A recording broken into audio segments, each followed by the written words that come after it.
Il a demandé une épouse à 40 ans, et 3 femmes sont venues de villes lointaines, avec de l'espoir au cœur et des promesses aux lèvres. Mais lorsqu'elles ont vu son visage, lorsqu'elles ont vu les marques laissées par le feu, elles ont toutes fui, jusqu'à ce qu'une arrive, et reste. Pouvez-vous imaginer vivre 15 ans en attendant que quelqu'un vous regarde sans détourner les yeux d'horreur? Pouvez-vous imaginer ce que c'est que de demander de l'amour en sachant que votre propre apparence est la première barrière? Mais cette histoire s'est déroulée dans l'arrière-pays de la Provence, en mars 1903, près du village de Saint-Roch. Lorsque le désespoir d'une femme a rencontré le désespoir d'un homme, et de cette rencontre est né quelque chose qu'aucun des deux n'attendait.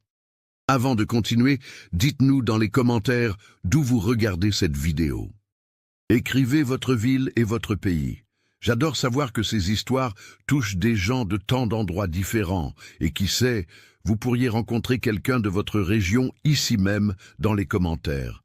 Allez-y, participez avec nous. Richard Aumont avait 40 ans et portait sur ses épaules le poids de quelqu'un qui a appris trop tôt que le monde n'a pas pitié des âmes brisées. Cela faisait 15 ans, depuis cette nuit d'août 1888, qui avait divisé sa vie en 2 moitiés distinctes. La moitié d'avant, quand il était un jeune homme ordinaire de 25 ans, avec une femme et 2 jeunes enfants, et la moitié d'après, quand il est devenu l'homme aux cicatrices, vivant isolé dans sa ferme, un mas en pierre, à 8 kilomètres du village de Saint-Roch, une petite commune vivant de la culture de l'olivier et de la lavande.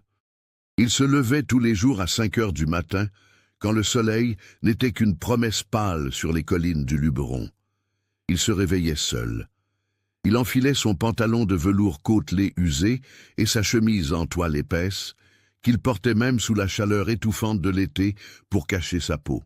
Ses pieds nus touchaient le sol de tomates froides qu'il avait lui-même posé. La maison était modeste mais bien entretenue, avec des murs en pierre sèche, un toit de tuiles romanes sans fuite, et 3 pièces qu'il gardait propres avec une discipline quasi religieuse. Non pas qu'il attendît des visites. Personne ne rendait visite à Richard Aumont de son plein gré. Mais le travail, n'importe quel travail, gardait ses mains occupées et son esprit loin des endroits sombres. Il allumait le fourneau à bois, préparait un café noir et fort dans une cafetière en émail, coupait 2 tranches épaisses du pain de campagne qu'il cuisait chaque semaine. Il mangeait en silence, assis à la table en chêne massif qu'il avait construite de ses propres mains, regardant par la fenêtre ouverte la cour où les poules grattaient déjà la terre à la recherche des premiers insectes. La ferme était prospère. Personne ne pouvait le nier. 20 hectares de bonne terre, avec des vignes vigoureuses, une oliveraie productive, un potager foisonnant, un troupeau de brebis, des cochons et 3 chevaux de trait. Richard était un travailleur infatigable, et la terre de Provence lui rendait ses efforts avec générosité. Mais la prospérité matérielle ne réchauffait pas le lit vide la nuit. Elle ne remplissait pas la maison de voix. Elle ne mettait pas de rire dans les murs. Et à 40 ans, Richard Aumont avait pleinement conscience que le temps passait, emportant avec lui les dernières chances d'avoir quelqu'un à ses côtés, de ne pas mourir seul dans cette maison qu'il avait rebâtie après l'incendie. Les cicatrices couvraient le côté gauche de son visage, du cuir chevelu jusqu'au cou, descendant sur l'épaule et tout le bras. La peau était une carte de relief tourmentée, rouge par endroits, blanchâtre ailleurs, luisante là où le tissu s'était régénéré étrangement. Son œil gauche voyait encore, miraculeusement, mais la paupière était un morceau de chair reconstruit qui ne se fermait pas complètement, lui donnant une expression permanente de surprise ou d'effroi de ce côté du visage. L'oreille gauche n'était qu'un petit morceau de cartilage irrégulier. Les lèvres, tirées par la peau cicatrisée, formaient un sourire tordu même lorsqu'il était sérieux. Richard savait exactement comment les gens réagissaient en le voyant. Il connaissait la séquence par cœur. D'abord le regard qui se fixe, puis les yeux qui s'écarquillent sous le choc, ensuite le détournement rapide pour essayer de dissimuler, et enfin le malaise silencieux qui remplissait l'air comme une fumée épaisse. Certaines personnes avaient peur, d'autres pitié. Certaines, un dégoût mal dissimulé. Toutes, sans exception, étaient soulagées quand il s'en allait. C'est pourquoi il vivait isolé. Il n'allait au village qu'une fois par mois, toujours le même jour, toujours à la même heure, tôt le matin, quand il y avait le moins de monde dans les ruelles pavées. Il achetait l'essentiel, sel, sucre, pétrole pour la lampe, tissus, clous, outils. Il payait en espèces, parlait le strict nécessaire, chargeait tout sur le dos de son cheval et retournait à sa ferme avant midi. Les commerçants le traitaient avec une politesse tendue, acceptaient son argent, le remerciaient et se détendaient visiblement dès qu'il franchissait le seuil. Madame Élise, qui vivait à 5 kilomètres de là, était la seule personne à rendre visite à Richard avec une certaine régularité. Elle avait 65 ans, était veuve depuis 20 ans, et possédait cette sagesse tranquille de ceux qui ont assez vu la vie pour ne pas être effrayés par les apparences. Elle apparaissait toutes les 2 semaines avec du fromage de chèvre frais, un pot de miel, parfois un morceau de terrine, et restait une demi-heure à parler des récoltes, du temps, des nouvelles du village. Elle regardait Richard dans les yeux quand elle lui parlait, dans les 2 yeux, sans détourner le regard, sans hésiter. Et ce fut Madame Élise qui, à la fin du mois de mars 1903, planta l'idée qui allait germer en une décision.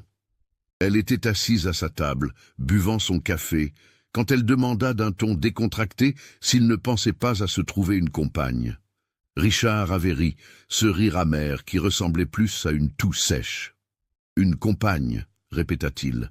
« Qui voudrait d'un homme comme moi, Madame Élise? Vous savez très bien comment les gens me regardent. » La vieille dame était restée silencieuse un moment, remuant le sucre dans son café, puis avait répondu d'une voix ferme. « Il y a des femmes en situation difficile, Richard. Des veuves seules, des femmes sans famille, sans ressources, des femmes qui ont besoin d'un toit et d'un homme travailleur et honnête. Ton apparence effraie, je ne vais pas mentir. Mais ta ferme est prospère, tu es un homme de bien. Tu ne bois pas, tu ne joues pas, tu ne cherches pas la bagarre. Il y a des femmes qui accepteraient cela. Il y a des femmes qui ont aussi besoin d'une chance. » Les mots restèrent gravés dans l'esprit de Richard pendant des semaines. Il y pensait en labourant la terre rouge, en trayant les brebis, en réparant les murets de pierre sous le soleil brûlant. Il y pensait la nuit, allongé sur son lit de camp, regardant les poutres du plafond où la lueur de la lampe à huile dessinait des ombres dansantes. Était-ce possible? Une femme accepterait-elle un mariage de raison avec lui? Pas de l'amour, ça, il ne l'espérait plus. L'amour était pour les hommes entiers, pour les hommes qui ne faisaient pas reculer les autres instinctivement, mais peut-être de la compagnie. Peut-être quelqu'un pour partager la maison, partager les repas, partager le poids des jours. Fin avril, Richard prit sa décision. Un samedi matin, il mit ses meilleurs vêtements, le pantalon et la chemise en lin qu'il réservait pour les rares occasions, coiffa son chapeau de feutre, monta sur son cheval bai et se rendit au village. Mais au lieu de faire ses courses habituelles, il se dirigea directement vers l'église paroissiale, une bâtisse en pierre calcaire sur la place centrale. Il attendit dehors que la messe de 7 heures se termine et que les quelques fidèles sortent en se signant et en chuchotant. Puis il entra. Le père Augustin rangeait les ornements liturgiques lorsque Richard apparut dans la sacristie. Le curé était un homme d'une 50aine d'années, aux cheveux gris, au ventre proéminent, aux mains douces de quelqu'un qui n'a jamais travaillé au champ, mais il avait des yeux bienveillants et un cœur sincère. Il leva les yeux, reconnut Richard et lui fit signe d'entrer. Richard ôta son chapeau, le triturant entre ses mains, et pour la première fois en 15 ans, demanda quelque chose à quelqu'un d'autre qu'à Dieu. « Père Augustin, je suis venu demander votre aide pour une question délicate, » commença Richard, la voix plus rauque que d'habitude. Le prêtre indiqua la chaise près de la petite table, s'assit également et attendit patiemment. Richard prit une grande inspiration. « J'ai 40 ans, mon père. Ma ferme est prospère, j'ai de l'argent de côté, j'ai de la bonne terre, une maison solide.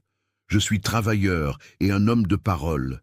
Mais je suis seul, et je suis fatigué d'être seul. » Il fit une pause, les mots peinant à sortir. J'aimerais que vous m'aidiez à trouver une épouse. » Le père Augustin ne montra aucune surprise. Il hocha simplement la tête lentement, joignant les mains sur la table. « Je comprends, Richard.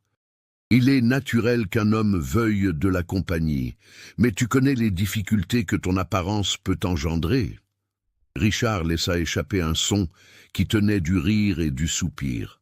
« Je le sais bien, mon père.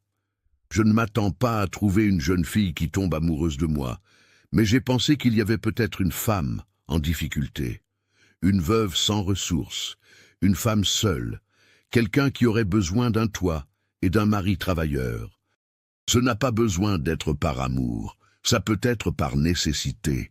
Mais ce serait un vrai mariage, mon père. Je la traiterai avec respect et je lui donnerai tout ce dont elle a besoin. » Le prêtre resta silencieux un long moment, étudiant le visage marqué de Richard. Finalement, il acquiesça doucement. « Je vais voir ce que je peux faire.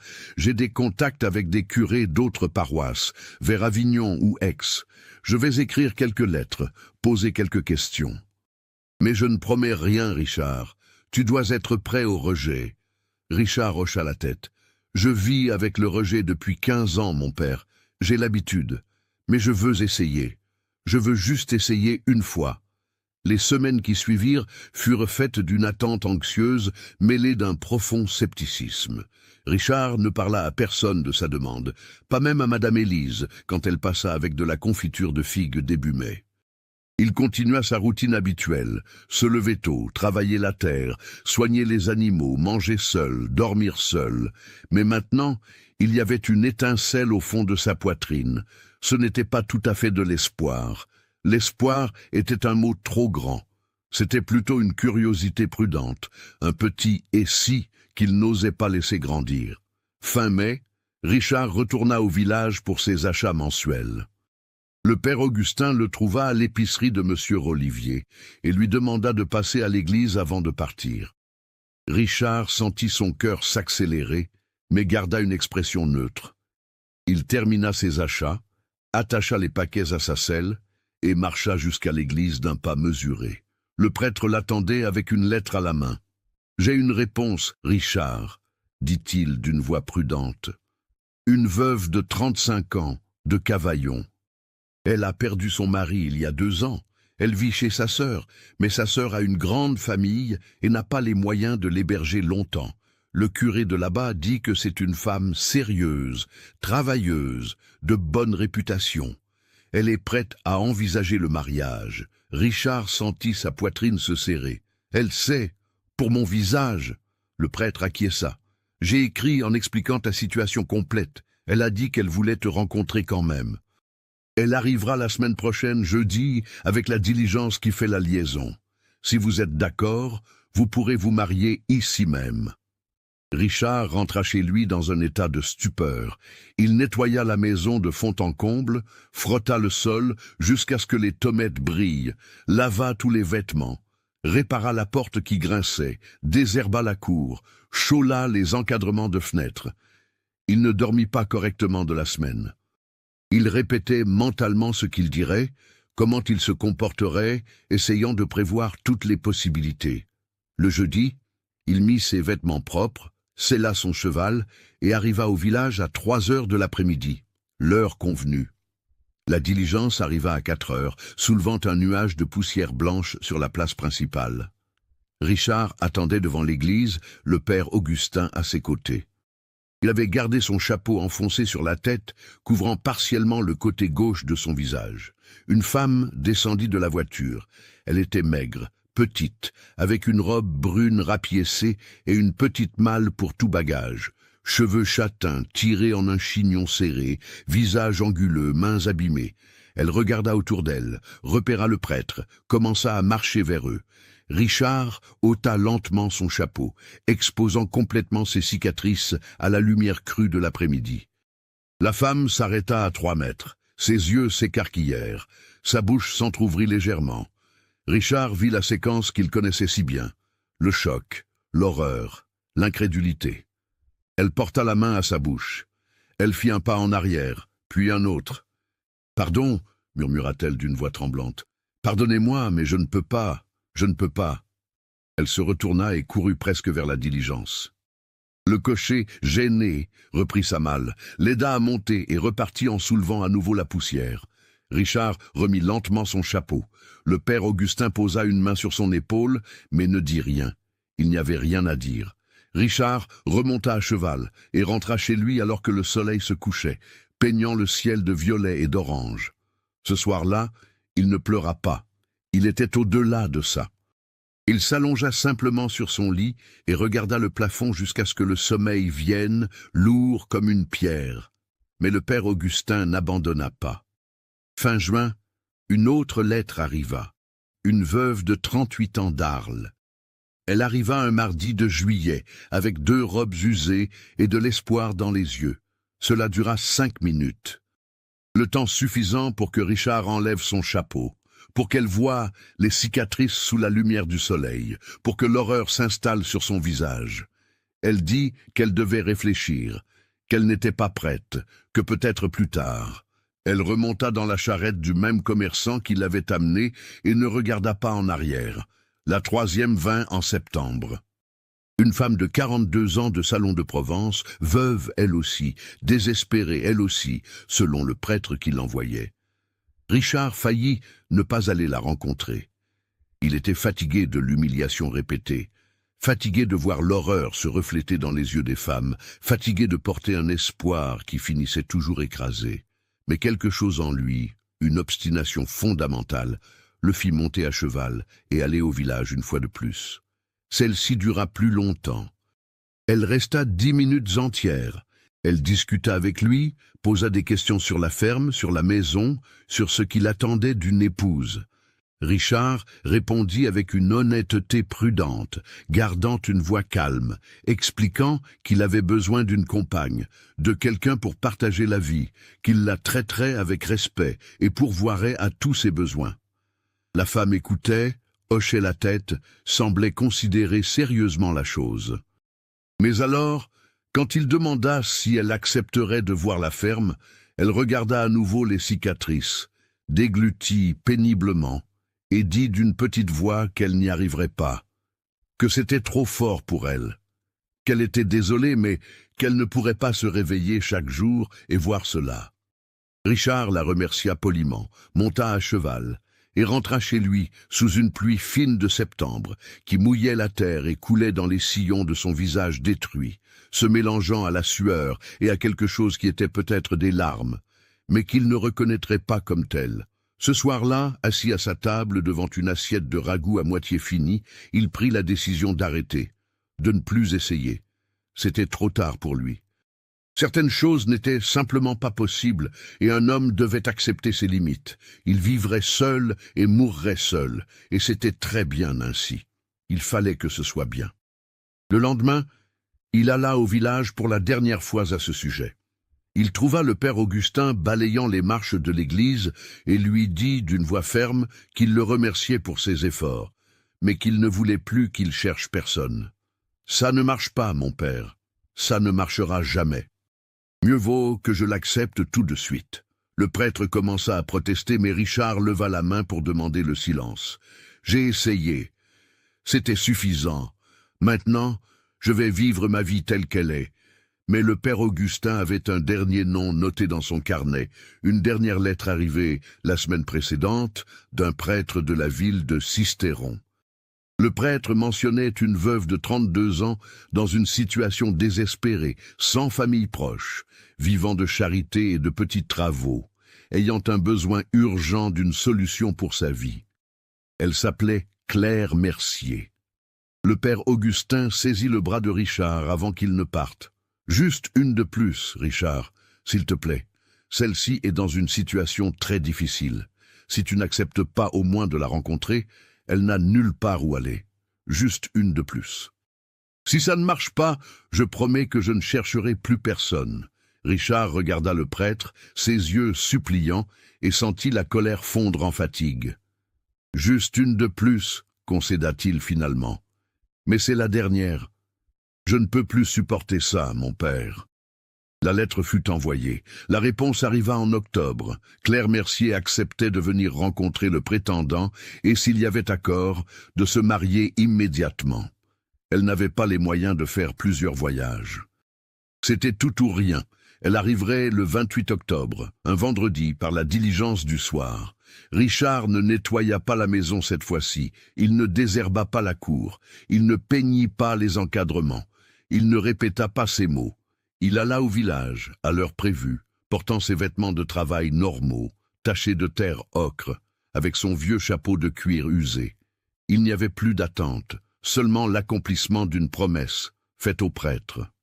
Ce serait rapide. Elle verrait son visage, reculerait comme toutes les autres, et ce serait la fin de tout ça. La diligence arriva à 5 heures du soir, alors que le soleil commençait déjà à descendre. Richard était adossé au mur de l'épicerie, le chapeau sur la tête, les bras croisés. Le père Augustin attendait sur le parvis de l'église, se tordant les mains anxieusement. Le cocher arrêta les chevaux et aida une femme à descendre. Claire Mercier était plus petite que Richard ne l'avait imaginé. Elle devait mesurer à peine 1,50 m, trop maigre, les os visibles aux poignets et à la base du cou. Une robe grise délavée, avec des reprises soignées aux épaules et à l'ourlet. Des cheveux châtains foncés tirés en arrière en un chignon simple. Un visage aux traits délicats, de grands yeux sombres, des lèvres fines. Elle portait un petit baluchon attaché avec de la ficelle comme unique bagage. Elle n'avait même pas de malle. Elle regarda autour d'elle avec cette expression de quelqu'un qui arrive en territoire inconnu. Le prêtre fit un signe et elle marcha vers lui d'un pas mesuré, la posture étrangement droite malgré sa maigreur et ses vêtements usés. Richard resta adossé au mur, attendant. Il n'était pas pressé, il savait exactement comment cela finirait. Le père Augustin pointa dans sa direction. Claire tourna la tête, localisa Richard et commença à marcher. Richard s'écarta lentement du mur, redressa sa posture. Elle s'approcha, s'arrêtant à 2 mètres. Richard ôta lentement son chapeau, exposant ses cicatrices à la lumière dorée de la fin d'après-midi. Claire regarda. Ses yeux parcoururent le côté gauche de son visage, le tissu irrégulier, la peau luisante et déformée, l'oreille inexistante, les lèvres tirées. Richard attendit. Il attendit l'horreur, le choc, le recul inévitable. Mais Claire regarda simplement. Ses yeux ne s'écarquillèrent pas, sa bouche ne s'ouvrit pas en un cri silencieux. Elle regarda les cicatrices comme on regarde un vieil arbre ou un gros rocher, avec attention, mais sans jugement, puis ses yeux rencontrèrent les siens, les deux, et elle demanda d'une voix basse mais ferme. « Vous êtes monsieur Richard Aumont ?» Richard acquiesça, incapable de parler. La voix de la femme était plus grave qu'il ne l'avait prévu, un peu rauque sur les bords. « Je m'appelle Claire Mercier, poursuivit-elle. Je viens de Sisteron. Le père Ambroise a dit que vous cherchiez une épouse pour un mariage de convenance. Est-ce vrai ?» Richard retrouva finalement sa voix. « C'est vrai. » Elle hocha doucement la tête.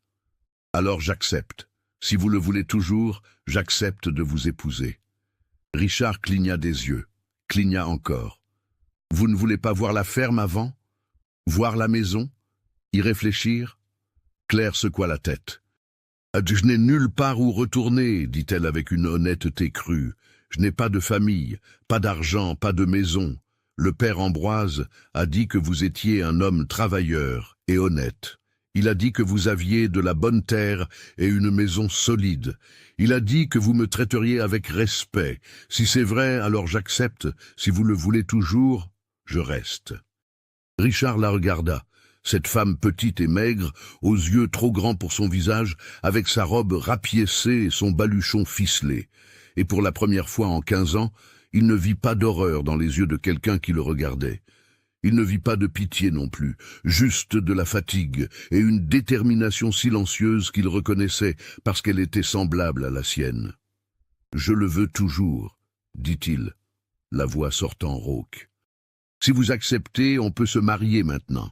Le prêtre attend. » Claire acquiesça une seule fois. « Alors marions-nous. » Et ainsi, dans l'église de Saint-Roch, à la lueur orangée des cierges et dans les longues ombres d'un après-midi d'octobre, Richard Aumont, 40 ans, au visage marqué par le feu, épousa Claire Mercier, 32 ans, aux yeux qui ne reculaient pas. Le père Augustin conduisit la courte cérémonie, la voix étranglée par l'émotion. Il n'y avait pas d'invité. Juste le cocher qui attendait pour repartir et Madame Élise, qui était apparue en entendant la nouvelle, et restait au fond de l'église, souriant avec les larmes aux yeux. Quand le prêtre prononça qu'ils étaient mari et femme, Richard et Claire se regardèrent comme des étrangers polis qui venaient de conclure un accord commercial. Il n'y eut pas de baiser, juste un hochement de tête mutuel de confirmation. Ensuite, Richard prit son baluchon, l'attacha à la selle du cheval, l'aida à monter, et les deux partirent vers la ferme alors que le soleil se couchait, teignant la Provence de rouge et d'or. Claire était assise devant, tenant le pommeau de la selle. Richard était derrière, tenant les rênes, son petit corps tendu contre le sien. Aucun des deux ne parla pendant le trajet de 8 kilomètres. Juste le bruit des sabots du cheval sur la terre, le chant des grillons qui commençait, et le vent doux d'octobre qui sentait le thym et la poussière. Quand ils arrivèrent aux Masses et que Claire vit la maison, les bergeries, le potager, elle ne dit rien. Richard l'aida à descendre, lui montra où était la chambre, posa son baluchon sur le lit étroit et dit d'une voix formelle qu'elle pouvait se reposer, qu'il préparerait quelque chose pour le dîner. Claire acquiesça simplement. Et ainsi commença le mariage le plus improbable de Saint-Roch, entre un homme que 3 femmes avaient rejeté et une femme qui restait parce qu'elle n'avait nulle part où fuir. Les premiers jours furent faits d'un silence poli et d'une distance prudente. Richard se réveillait avant l'aube comme toujours, préparait le café, laissait la table mise et partait travailler au champ avant que Claire ne se réveille. Elle se levait quand le soleil était déjà haut, trouvait le café chaud sur le fourneau, du pain frais sur la table et la maison vide. Elle passait la journée à explorer l'espace qui était maintenant son foyer, organisant les quelques affaires qu'elle avait apportées, essayant de comprendre la routine de cet endroit et de cet homme étrange qui était son mari. La maison avait 3 pièces. Une salle commune qui servait aussi de cuisine, avec une grande cheminée, une table en bois, 2 chaises, un vieux buffet et des étagères au mur, avec des casseroles en cuivre et des provisions. Une petite chambre où dormait Richard, avec le lit de camp, une armoire rustique et une fenêtre donnant sur l'oliveraie. Et une autre chambre plus petite encore, qu'il utilisait pour stocker des outils et des sacs de grains, mais qu'il avait nettoyés, et où il avait installé un lit étroit pour Claire. Chambre séparée. Il avait été clair là-dessus dès le début, avec cette formalité tendue qu'il utilisait pour tout. Claire ne savait pas si elle ressentait du soulagement ou quelque chose ressemblant à de la déception à cause des chambres séparées. Non pas qu'elle voulût de l'intimité avec un inconnu, mais des chambres séparées rendaient clair que c'était un arrangement, pas un vrai mariage. C'était un toit au-dessus de la tête, en échange de travail domestique. Rien de plus. Et elle acceptait cela. Elle devait l'accepter. Elle n'avait pas le choix, et le choix était un luxe que les femmes comme elle ne pouvaient pas s'offrir. Pendant la journée, alors que Richard travaillait la terre, Claire assuma les tâches de la maison avec une efficacité silencieuse. Elle balayait le sol de tomettes, lavait le linge au lavoir en pierre près du puits, l'étendait sur le fil tendu entre 2 cyprès. Elle cuisinait des ragoûts, des soupes, préparait les légumes, faisait le pain. Le garde-manger était bien fourni, plein de provisions que Richard avait accumulées au fil des mois. Il y avait du saindoux, du sel, du sucre, du café, de la farine de blé, des légumes secs en quantité. Au potager, elle trouva des courges, des poireaux, des tomates, des herbes de Provence. Au poulailler, des œufs frais. Elle travaillait méthodiquement, sans hâte, apprenant où chaque chose se trouvait, créant de l'ordre dans l'espace. Richard revenait à midi pour déjeuner. Il enlevait toujours ses bottes à la porte, se lavait les mains et le visage dans le seau à l'extérieur et entrait d'un pas lourd. Il s'asseyait à la table où Claire avait déjà servi la nourriture. Ils mangeaient en silence, chacun perdu dans ses propres pensées. Richard remerciait pour le repas d'une voix basse. Claire hochait la tête en réponse, et ils repartaient continuer le travail jusqu'au coucher du soleil. Le soir, ils dînaient le même repas silencieux. Puis Richard allait sur la terrasse fumer une pipe en regardant les étoiles, et Claire lavait la vaisselle, rangeait la cuisine et se retirait dans sa chambre. À travers les murs fins, elle entendait les bruits de lui se préparant à dormir. Les bottes qu'on enlève et qu'on pose au sol, le grincement du lit quand il se couchait, le long soupir avant le silence de la nuit. Une semaine passa ainsi, puis deux. Ils étaient deux personnes vivant dans la même maison, mais dans des mondes séparés, orbitant l'un autour de l'autre sans jamais se toucher, sans jamais vraiment converser, au-delà du strict nécessaire. Claire cuisinait, nettoyait, s'occupait des poules, ramassait les œufs, arrosait le potager. Richard travaillait la terre, réparait les clôtures, s'occupait des bêtes, apportait le bois, chassait quand c'était nécessaire. Un partenariat fonctionnel. Rien de plus. Mais de petites choses commencèrent à changer, si subtiles qu'aucun des deux ne s'en rendit compte consciemment au début. La troisième semaine, Claire remarqua que Richard aimait le café plus fort, presque amer, et commença à le faire comme il préférait, sans qu'il le demande. Richard remarqua qu'elle laissait toujours un morceau de pain pour manger l'après-midi, et commença à en apporter plus pour qu'il y en ait assez. Claire vit que sa chemise avait une déchirure à l'épaule, prit la chemise quand il se lavait au ruisseau, recousit l'accroc avec des points petits et soignés, et la rendit sans rien dire. Richard vit que le seau qu'elle utilisait pour tirer l'eau du puits avait l'anse lâche, la répara un soir après le dîner, et le remit à sa place sans commentaire. Des petits gestes, silencieux, mais des gestes qui disaient « Je te vois, je remarque ce dont tu as besoin ». Ce fut Madame Élise qui brisa une partie du silence entre eux. Elle apparut un après-midi de novembre, apportant de la confiture de coin et une énorme curiosité sur la nouvelle épouse de Richard. Claire étendait du linge quand elle vit la vieille dame arriver sur sa mule, faisant de grands signes.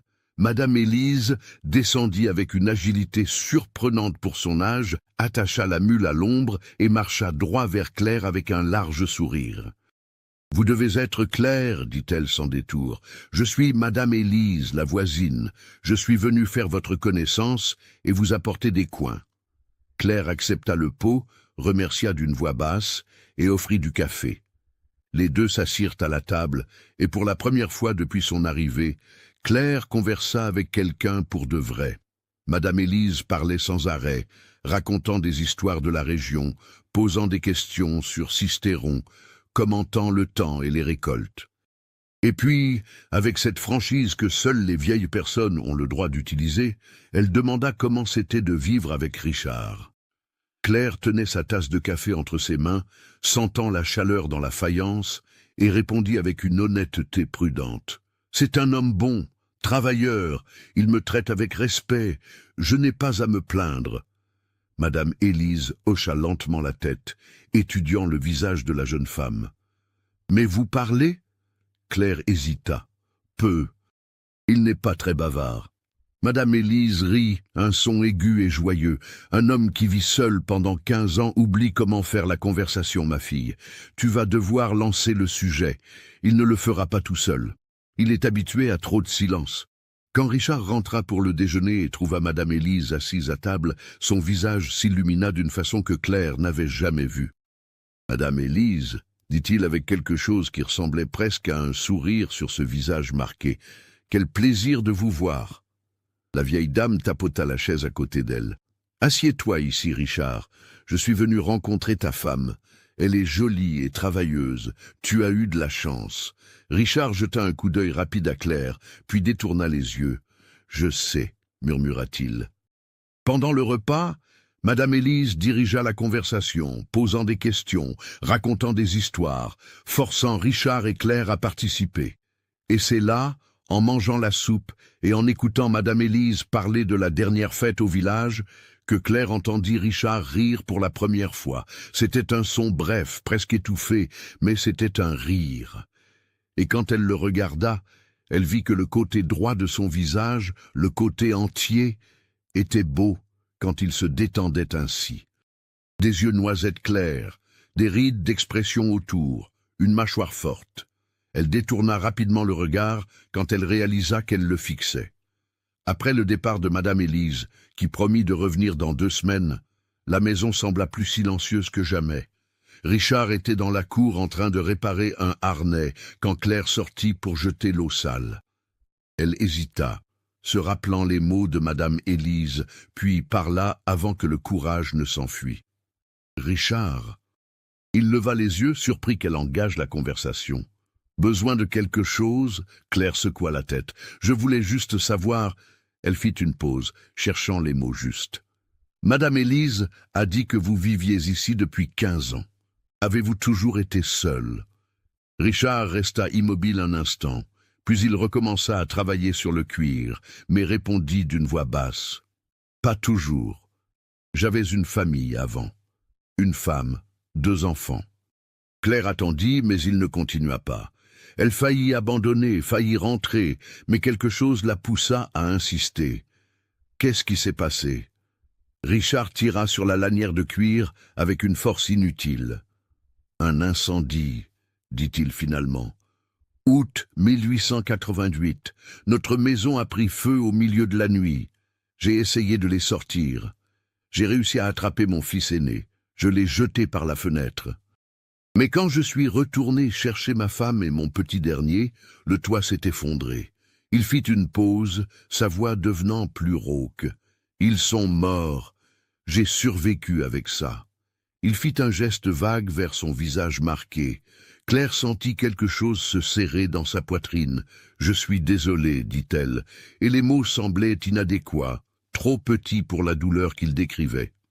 Richard haussa les épaules, mais le geste était tendu.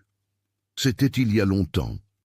Il ne la regarda pas, continua juste à travailler sur le harnais, mais il avait raconté, il avait partagé. C'était un début. Ce soir-là, Claire fit un coq au vin, un plat qui demandait du temps et de l'attention. Quand Richard s'assit pour dîner et goûta la première bouchée, il s'arrêta, regarda l'assiette, puis elle. « C'est très bon, dit-il. Ma mère le faisait comme ça. » Claire sentit une chaleur se répandre dans sa poitrine. C'était un petit compliment, mais venant de lui, il semblait énorme. Les jours passaient et peu à peu, très lentement, la distance entre eux commença à diminuer. Ce n'était pas de l'amour. Aucun des deux n'était prêt pour ça, ou peut-être ne savait-il plus comment aimer.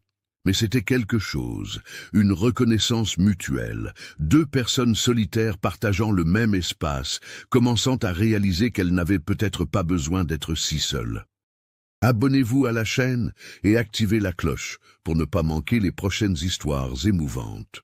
Richard commença à rentrer un peu plus tôt, inventant des excuses pour passer par la cour où Claire travaillait au potager.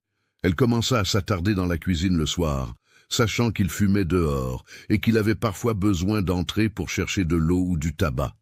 Ils discutaient par fragments, du temps, du potager, des animaux, de petits projets pour la ferme.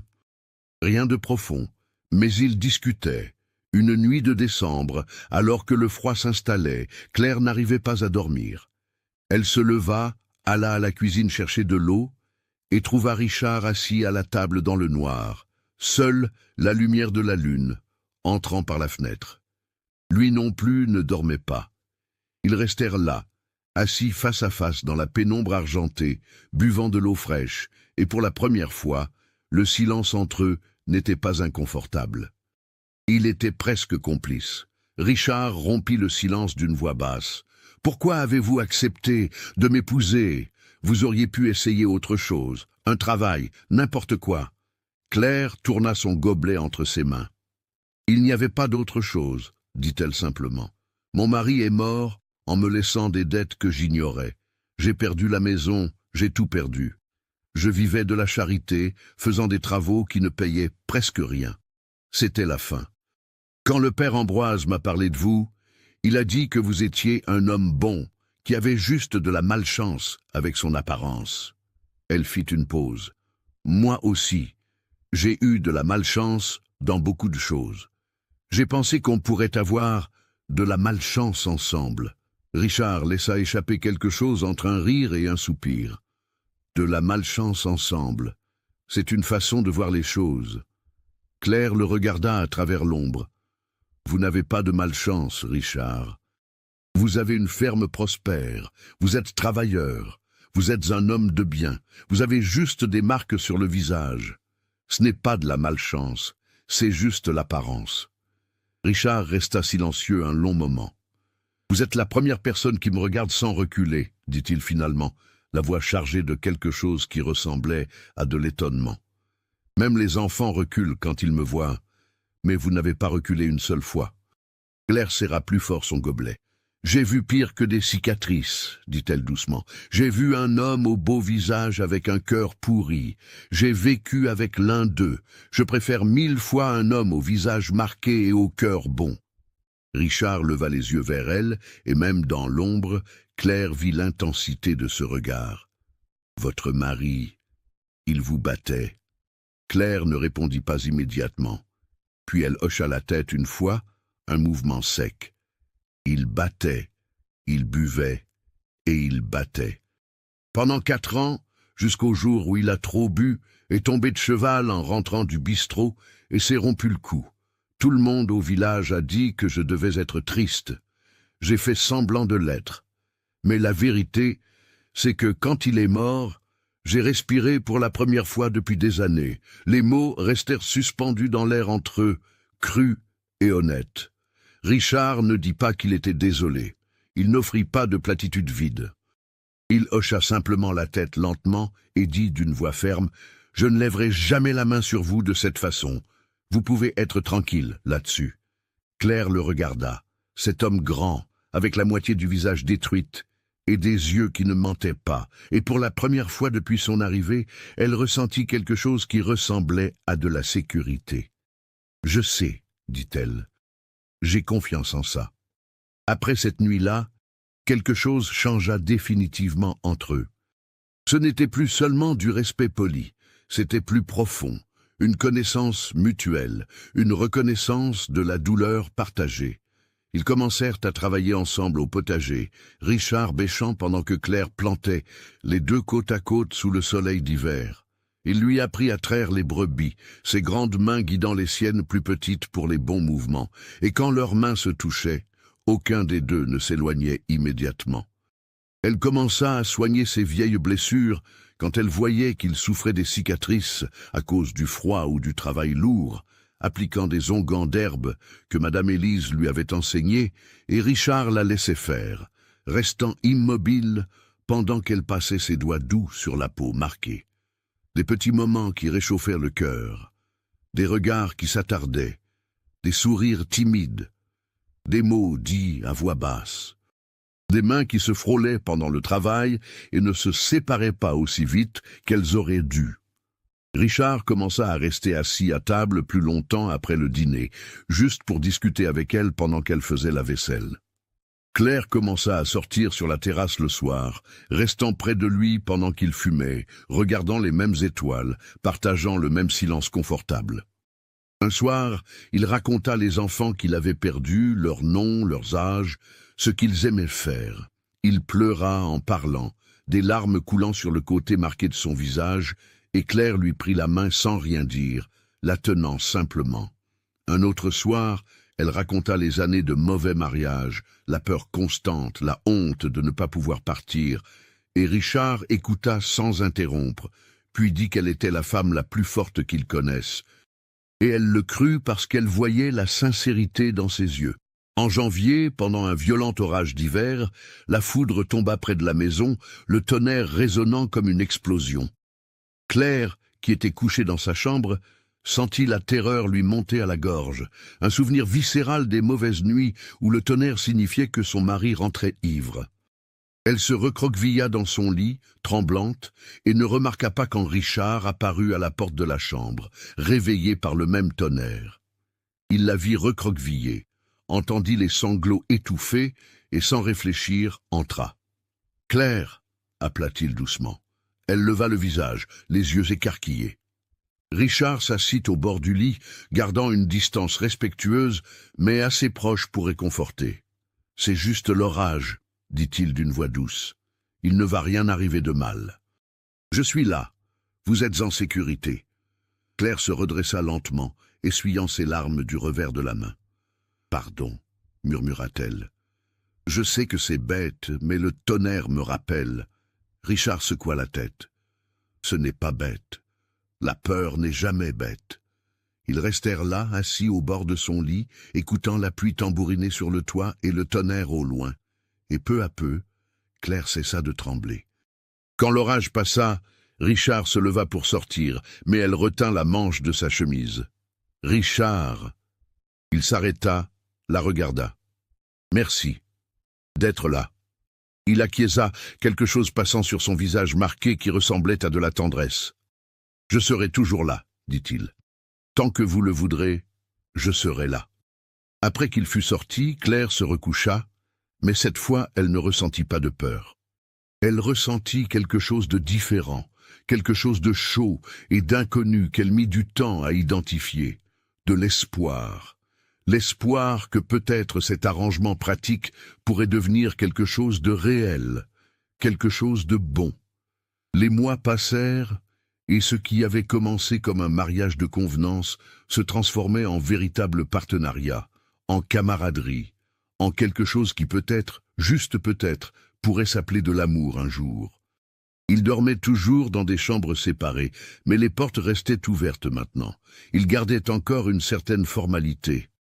Mais c'était une formalité gentille, pleine de petites attentions. Richard apportait des fleurs sauvages des champs et les laissait sur la table sans rien dire. Claire cousait de nouveaux vêtements pour lui avec du tissu qu'il achetait au village. Ils travaillaient côte à côte, mangeaient ensemble, discutaient le soir, et peu à peu, ils construisaient quelque chose qu'aucun des deux ne savait encore possible. Une vie partagée. Une vie qui n'était pas parfaite, mais qui était la leur. Ce fut en mars 1904, presque 5 mois après l'arrivée de Claire, que Madame Élise apparut avec des nouvelles qui allaient apporter une tempête différente. Elle arriva en milieu d'après-midi, un mardi, l'air inquiet sur son visage ridé. Richard réparait le poulailler, Claire lavait du linge, et tous deux s'arrêtèrent en voyant l'urgence dans les gestes de la vieille dame. Elle descendit de sa mule rapidement, leur fit signe d'approcher. « Il faut que je vous dise une chose, » dit-elle sans détour. « Il y a un homme au village qui pose des questions sur une femme nommée Claire. Il l'a décrite parfaitement. Il a dit qu'il est son beau-frère, qu'il doit lui parler d'affaires de famille urgentes. Il pose des questions au marché, à l'église, cherchant à savoir si quelqu'un la connaît. » Claire sentit son sang se glacer dans ses veines. Son visage perdit toute couleur. Richard le remarqua immédiatement, lâcha son marteau et marcha vers elle. « Qui est-ce » Claire déglutit péniblement, sa voix sortant tremblante. « Damien, c'est le frère de mon défunt mari. » Richard regarda Madame Élise. « Qu'est-ce qu'il a dit d'autre » La vieille dame pinça les lèvres. « Il a dit que sa belle-sœur a hérité des dettes de la famille, qu'elle doit régler les comptes, que c'est son obligation. Il dit que si elle n'apparaît pas, il va la chercher et la ramener à Sisteron. Il fait des menaces voilées. » Richard sentit la colère commencer à bouillir dans sa poitrine, une colère froide et calculée qu'il n'avait pas ressentie depuis des années. Il regarda Claire, vit la peur dans ses yeux, vit ses mains trembler. Il posa sa grande main sur son épaule avec fermeté. « Il ne te touchera pas, » dit-il, d'une voix qui n'admettait pas la discussion. « Tu es ma femme, tu es sous ma protection, il n'approchera pas. » Claire le regarda, les yeux pleins de larmes qu'elle refusait de laisser couler. « Il n'abandonnera pas, Richard. Damien est un homme têtu et violent. S'il découvre que je suis ici... » Richard serra son épaule avec précaution. « Alors, on ne le laisse pas découvrir. Et s'il découvre, on règle ça. Ensemble. » Madame Élise hocha la tête en signe d'approbation. « Personne au village ne sait que tu as épousé Claire, Richard. Tu ne sors pas, tu ne parles pas aux gens. Elle est arrivée directement ici. Personne ne l'a vue. Tant que vous restez à la ferme, il ne découvrira rien. » Richard acquiesça, mais l'inquiétude était gravée sur son visage marqué. Combien de temps a-t-il dit qu'il resterait au village? Madame Élise fit la grimace. Il n'a pas dit. Mais il loge à l'auberge de Madame Marguerite. Il semble prêt à rester le temps qu'il faudra. Après le départ de Madame Élise, qui promit de prévenir s'il y avait du nouveau, Richard et Claire restèrent dans la cour, dans un silence tendu. Claire était pâle, les bras croisés sur le corps comme si elle avait froid malgré la douceur de mars. Richard l'observait, voyant la peur qu'elle essayait de cacher, et sentit quelque chose de féroce se réveiller en lui. Quelque chose de protecteur et possessif qui dormait depuis longtemps. « Raconte-moi, dit-il finalement. Les dettes, Damien. J'ai besoin de savoir ce qu'on affronte. » Claire prit une grande inspiration, puis commença à parler. « Quand mon mari est mort, des dettes sont apparues que je ne connaissais pas. De l'argent qu'il devait à des usuriers, à des patrons de bar, à tout le monde. Je n'avais pas de quoi payer. J'ai perdu la maison qui était louée. Je me suis retrouvé sans rien. Damien est apparu en disant qu'il allait m'aider, mais son aide avait un prix. » Elle fit une pause, sa voix devenant plus basse. « Il voulait que je l'épouse. Il a dit qu'ainsi la dette de son frère restait dans la famille, que j'étais son obligation maintenant. Mais je savais ce qu'il était. Il est pire que son frère, bien pire. Quand j'ai refusé, il a dit que je paierais les dettes d'une façon ou d'une autre. Il a commencé à faire des menaces, à apparaître là où je travaillais, disant qu'il me ferait payer avec mon corps ce que je ne pouvais pas payer avec de l'argent. » Richard sentit la colère augmenter, brûlant froid et intense. « C'est pour ça que tu as fui. C'est pour ça que tu as accepté de m'épouser. » Claire hocha la tête, des larmes coulant finalement sur son visage. « Je pensais que si je venais loin, si je me mariais, il abandonnerait, qu'il m'oublierait. Mais il n'a pas oublié. » Elle regarda Richard avec désespoir. « Je n'aurais pas dû venir, je n'aurais pas dû t'apporter ce problème. Pardon, pardon vraiment. » Richard fit 2 pas et la tira contre lui, l'étreignant pour la première fois depuis qu'ils s'étaient mariés. Elle se raidit une seconde, puis fondit contre sa poitrine, pleurant doucement. « Tu n'as apporté aucun problème, » dit Richard d'une voix ferme, la bouche près de sa tête. « Tu es venu ici parce que tu en avais besoin. Et je t'ai épousé parce que je le voulais. Et maintenant tu es ma femme, Claire, ma vraie femme, et personne ne t'enlèvera d'ici. Personne ne te fera avoir peur, je te le promets. » Claire agrippa sa chemise avec force, le visage pressé contre son large torse, sentant son cœur battre fort et régulier. Elle le crut parce qu'au cours des 5 derniers mois, Richard avait prouvé qu'il était un homme de parole, un homme d'honneur, un homme qui protégeait ce qui était à lui. Et elle était à lui maintenant, pour le meilleur et pour le pire. Ils restèrent là, enlacés alors que le soleil descendait, 2 personnes marquées par la vie qui avaient enfin trouvé un refuge sûr, l'une dans l'autre. Mais le danger était au village, posant des questions, cherchant. Et tous 2 savaient que la tempête ne faisait que commencer. Cette nuit-là, Richard ne laissa pas Claire dormir seule. Pas par intimité, mais par protection. Il traîna son lit de camp dans sa chambre à elle, le plaça près de la porte et s'allongea tout habillé avec son fusil de chasse à côté. « Si Damien découvre et vient ici, il devra me passer sur le corps, dit-il. Et je ne laisserai pas faire. » Claire, allongée dans son lit, le regarda à travers l'obscurité. « Tu n'as pas besoin de faire ça. » Richard tourna la tête vers elle. « Si, j'en ai besoin. Tu es ma famille maintenant, Claire. C'est tout ce que j'ai. Et je protège ce qui est à moi. » Les mots restèrent suspendus dans l'air sombre, chargés de promesses et de sens. Claire sentit quelque chose se réchauffer dans sa poitrine, quelque chose qui allait au-delà de la gratitude ou du soulagement.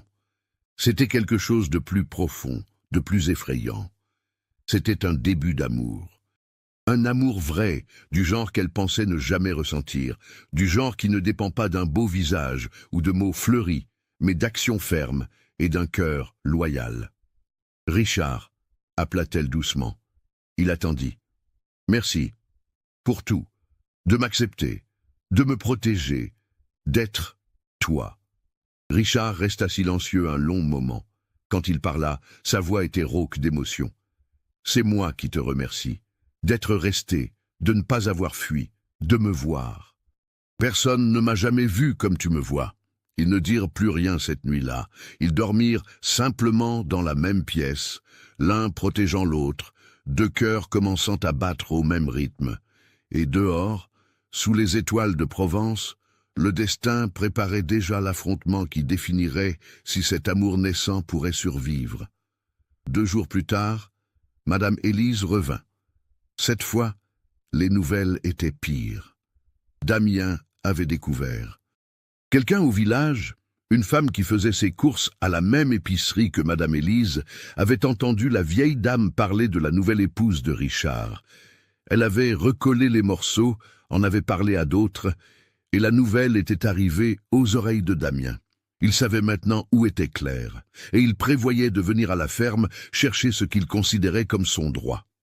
Richard reçut la nouvelle avec un calme froid. Il remercia Madame Élise, lui demanda de rester à l'écart les prochains jours pour ne pas être impliqué, et commença à se préparer. Il verrouilla la maison, prépara le fusil, plaça un couteau à sa ceinture. Claire observait, le cœur serré. « Tu n'as pas besoin de faire ça, » tenta-t-elle encore une fois. « Je peux fuir à nouveau, aller ailleurs. » Richard la regarda avec fermeté. « Tu ne fuiras plus. C'est fini de fuir. On va affronter ça ensemble. Et il va comprendre que tu n'es plus seul. » Le lendemain matin, Damien Mercier arriva. Il vint monter sur un cheval noir, amenant un autre homme avec lui, tous deux avec une expression dure et arrogante. Ils s'arrêtèrent dans la cour de la ferme, regardèrent autour d'eux d'un air évaluateur et crièrent pour appeler le propriétaire. Richard sortit doucement, le fusil à la main, le chapeau enfoncé sur la tête. Claire resta à l'intérieur, mais regardant par la fenêtre, les mains serrant le cadre jusqu'à ce que ses jointures blanchissent. Damien était un homme grand et fort, d'environ 35 ans, avec une moustache épaisse et de petits yeux cruels. Il regarda Richard, vit le fusil et sourit d'un sourire sans humour. « Vous devez être le fermier qui a épousé ma belle-sœur, » dit-il d'une voix traînante. « Je suis venu chercher ce qui est à moi. » Richard ne bougea pas. « Claire est ma femme. Elle m'a épousé de son plein gré. Il n'y a rien à vous ici. » Damien cracha par terre. « Elle a une dette envers moi. Une dette de famille. 300 francs que mon frère devait et qu'elle a hérité. Soit elle paie, soit elle rentre avec moi à Sisteron pour régler les comptes comme je le déciderai. » Richard sentit la colère bouillir, mais garda une voix ferme. « C'était combien la dette originale ?» Damien hésita. 150 francs. Richard hocha lentement la tête. « Donc ça a doublé de valeur en 6 mois? C'est curieux. » Damien devint rouge. « Il y a des intérêts.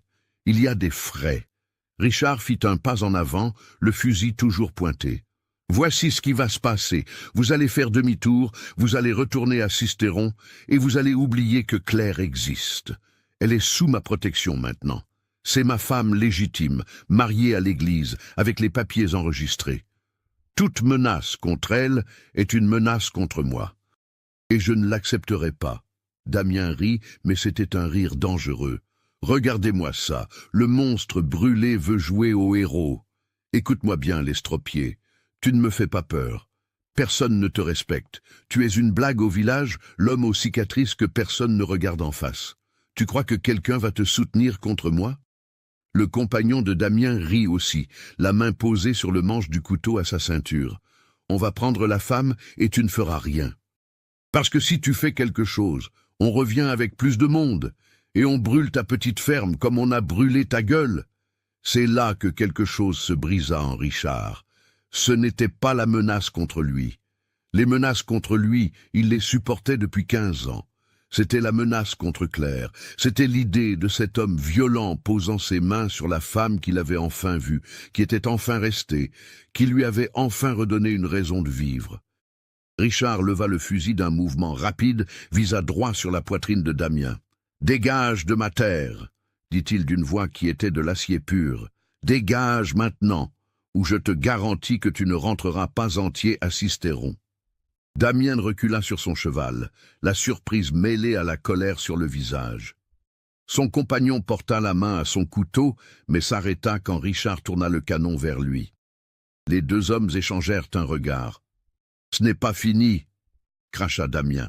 « Je reviendrai, et quand je reviendrai, tu regretteras de ne pas me l'avoir donné quand je l'ai demandé poliment. » Ils firent tourner leurs chevaux et partirent au galop, soulevant la poussière blanche. Richard resta immobile, le fusil encore levé, jusqu'à ce qu'il disparaisse sur la route. Ce n'est qu'alors qu'il baissa l'arme et réalisa qu'il tremblait. Pas de peur, de rage pure et d'adrénaline. Claire sortit de la maison en courant, se jeta dans ses bras, tremblante elle aussi. « Il t'a menacé, il a parlé de brûler la ferme. Richard, c'est dangereux, il faut qu'on fasse quelque chose. » Richard la serra fort. « On va faire quelque chose, mais pas comme il s'y attend. Demain, je vais au village. Je vais parler aux gendarmes, au maire, à qui il faudra. Je vais rendre public que tu es ma femme, que tu es sous ma protection, et que toute menace contre toi sera traitée comme un crime. Il va devoir m'affronter légalement, et je ne reculerai pas. » Claire le regarda. Cet homme que 3 femmes avaient rejeté, qui vivait caché du monde, et vit le courage qui avait toujours été là, mais que personne n'avait éveillé. « Tu vas sortir, devant les gens, même en sachant comment ils vont te regarder ?» Richard prit son visage entre ses grandes mains marquées. « Pour toi, j'affronterai n'importe quoi, n'importe quel regard, n'importe quelle parole, n'importe quel danger. Tu es resté quand toutes sont fuies. Tu m'as vu quand personne ne me voyait. Maintenant, c'est mon tour de me battre pour toi. Et je me battrai, Claire, je me battrai jusqu'au bout. » Et là, dans la cour de la ferme sous le soleil de mars, Richard Aumont embrassa Claire Mercier pour la première fois. C'était un baiser prudent, presque timide, mais chargé de promesses et de sens. Et quand ils se séparèrent, tous deux surent que le mariage de convenance était mort. À sa place, naissait quelque chose de bien plus grand. Un amour véritable, forgé dans le feu des épreuves, trempé par l'acceptation mutuelle, et assez fort pour affronter n'importe quelle tempête à venir. Le lendemain matin, Richard se réveilla avant le lever du soleil.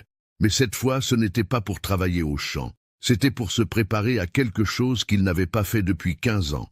Affronter le monde la tête haute.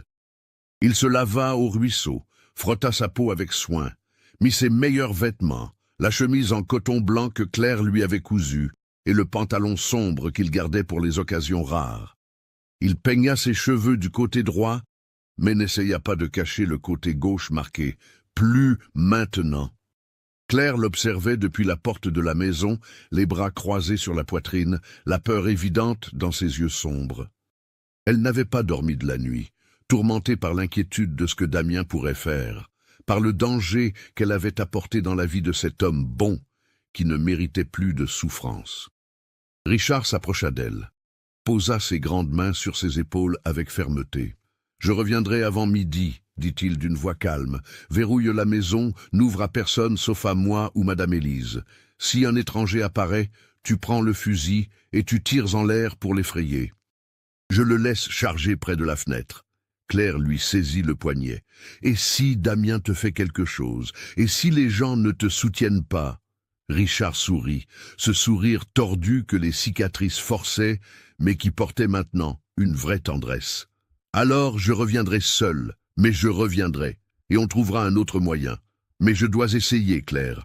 Je dois lui montrer que tu n'es pas seule, qu'il y a quelqu'un prêt à affronter n'importe quoi pour toi. » Elle acquiesça, les yeux brillants de larmes qu'elle refusait de verser. « Je sais, juste, reviens vite. » Richard inclina la tête, embrassa son front avec soin, puis monta sur son cheval-bai et partit vers le village, alors que le soleil commençait à peindre l'horizon d'or et de rose. Le voyage de 8 kilomètres ne lui avait jamais paru si long. Richard chevauchait à une allure constante, le dos droit sur la selle, le chapeau positionné de manière à ne pas cacher son visage. Chaque fois qu'il croisait quelqu'un sur la route, un charretier, un berger, une famille allant au champ, il hochait la tête en guise de salut. Certains répondaient avec surprise, d'autres détournaient le regard rapidement. Mais Richard ne baissait pas la tête. Plus maintenant. Il avait passé 15 ans à se cacher, 15 ans à croire que son apparence le rendait indigne de vivre pleinement. Mais Claire était restée. Claire avait regardé ses cicatrices et vu l'homme en dessous. Si elle pouvait le voir, alors peut-être que d'autres le pourraient aussi. Et même s'il ne le pouvait pas, il ne s'en souciait plus. Parce qu'il avait quelque chose pour quoi se battre maintenant. Il avait quelqu'un à protéger. Il arriva au village de Saint-Roch à 8 heures du matin. La place centrale était déjà animée avec des gens achetant au marché, discutant sur les trottoirs, des enfants courant entre les charrettes. Richard attacha son cheval devant la gendarmerie, un petit bâtiment aux murs blanchis à la chaux avec une lourde porte en bois. Il prit une grande inspiration, enleva complètement son chapeau et entra. Le brigadier chef Martin était assis derrière un bureau couvert de papier, une tasse de café fumant à la main. C'était un homme d'une 50aine d'années, ventru, avec une moustache grise et les yeux fatigués de qui en a trop vu. Il leva les yeux quand Richard entra et fit cette séquence connue. Regard fixe, yeux écarquillés, détournement rapide. Mais Richard ne recula pas. Il resta debout devant le bureau, tenant son chapeau entre ses mains, et attendit.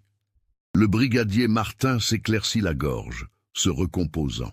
« Richard Aumont, n'est-ce pas? Ça fait longtemps que je ne vous ai pas vu par ici. » Richard acquiesça. « Longtemps, brigadier. Mais je suis venu aujourd'hui parce que j'ai besoin d'aide.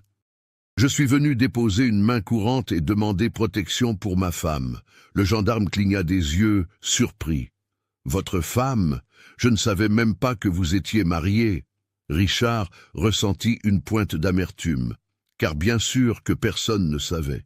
Personne ne lui prêtait assez d'attention pour savoir. « Je me suis marié il y a 5 mois, avec une veuve de Sisteron nommée Claire Mercier. Papiers enregistrés, mariage à l'église, tout est légal. » Le gendarme prit papier et plume, commença à noter. « Et quel est le problème ?» Richard raconta tout. Le beau-frère de Claire, Damien Mercier, qui était apparu pour réclamer de fausses dettes, proférant des menaces, disant qu'il emmènerait Claire de force, si nécessaire. La visite à la ferme la veille, les menaces de violence, la tentative d'intimidation. Comment Claire avait fui Sisteron justement pour échapper à cet homme? Le gendarme notait, le visage de plus en plus sérieux. « Et vous avez des preuves de ces menaces ?» Richard secoua la tête. « Seulement un témoin. Madame Élise, ma voisine, elle a entendu une partie et nous a prévenu qu'il cherchait. Et hier, il est venu à ma ferme avec un autre homme, tous deux armés, parlant de me brûler comme on a brûlé mon visage, parlant d'emmener ma femme de force. » Le gendarme soupira, posant la plume. « Écoutez, Richard, une menace verbale est difficile à prouver. Et le recouvrement de dettes, même exagéré, n'est pas un crime en soi. À moins qu'il ne tente vraiment quelque chose de violent, je ne peux pas faire grand-chose à part lui donner un avertissement. » Richard sentit la frustration brûler dans sa poitrine. « Donc vous me dites que je dois attendre qu'il fasse quelque chose à ma femme avant de pouvoir la protéger ?» Le gendarme leva les mains en signe d'apaisement. « Ce n'est pas ça. Je peux convoquer ce Damien ici, lui donner un avertissement officiel, dire clairement que toute violence aura des conséquences.